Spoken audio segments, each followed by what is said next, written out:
Hello everyone and welcome back to another video from Wake&Tech. In this video, I'm going to show you how to change your profile picture on your eToro account.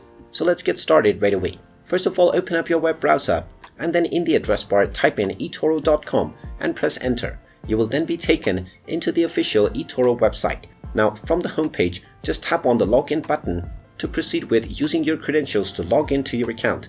And once you are logged in, you will be taken into your homepage. Now from your homepage, if you wish to change your profile picture, simply click on your profile icon at the top left corner and you will be taken into your profile page. Now from the profile page, just click on your profile ID, which displays a camera icon, and now you will immediately be allowed to upload a picture from your PC in order to use as your profile picture. Just choose whichever picture you want and then you can crop your image as well. After selecting your desired image and cropping it, just tap on the upload button and this will now immediately change your profile picture on your eToro account. And there you have it. That is how easy it is to change your profile picture on eToro.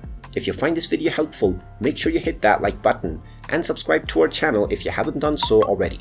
Also ring that notification bell to never miss another update from us. Thank you for watching and I will see you again in the next video.